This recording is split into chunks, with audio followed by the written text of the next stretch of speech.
It started like every other evening. Quiet, familiar, predictable.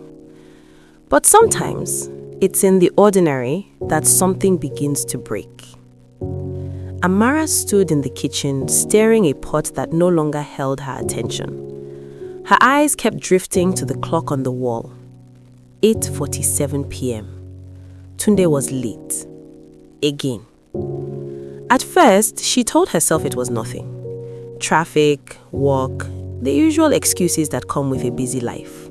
But lately, those excuses had started to feel rehearsed. Empty. She reached for her phone, hoping to see a message. Nothing. No call, no text, no explanation. Just silence. And then, at 9:12 p.m., the door opened. Tunde walked in, looking tired, loosening his tie as he stepped inside. But something about him felt different. Subtle, but noticeable. He didn't smile, didn't walk up to her, didn't even pause. "You are late," Amara said, calmly, watching him closely. "Yeah, work was a bit crazy," Tunde replied, avoiding her eyes. And just like that, he walked past her, straight into the bedroom. No hug, no warmth, just distance. It was small, but it was new, and Amara noticed. Dinner was quiet that night. Too quiet. The sound of cutlery against plates filled the space between them where conversation used to live.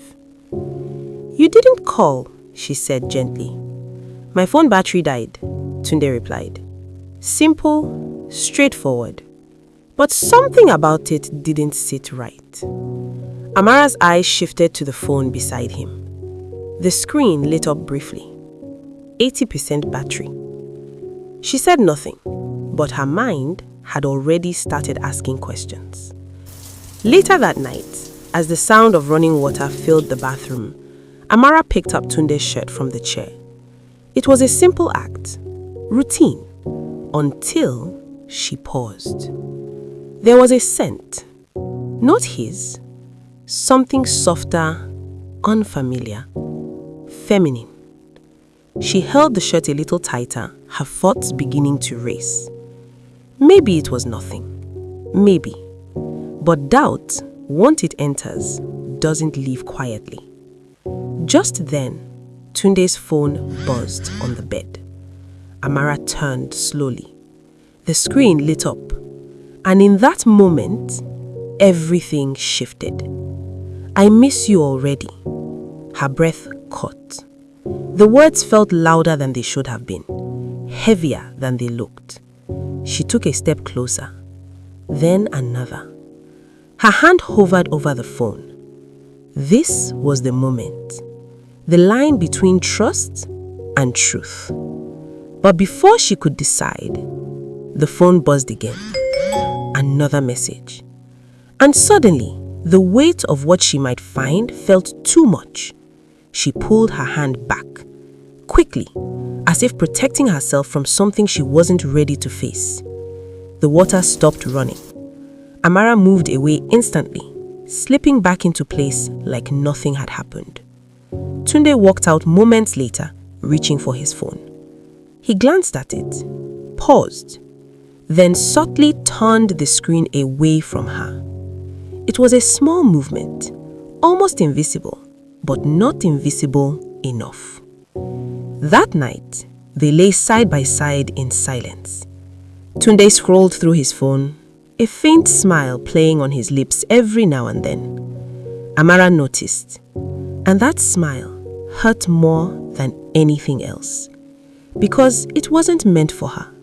"Who were you chatting with?" she asked softly. "Just work stuff," he replied. Too quickly, too easily. And just like that, the space between them grew wider.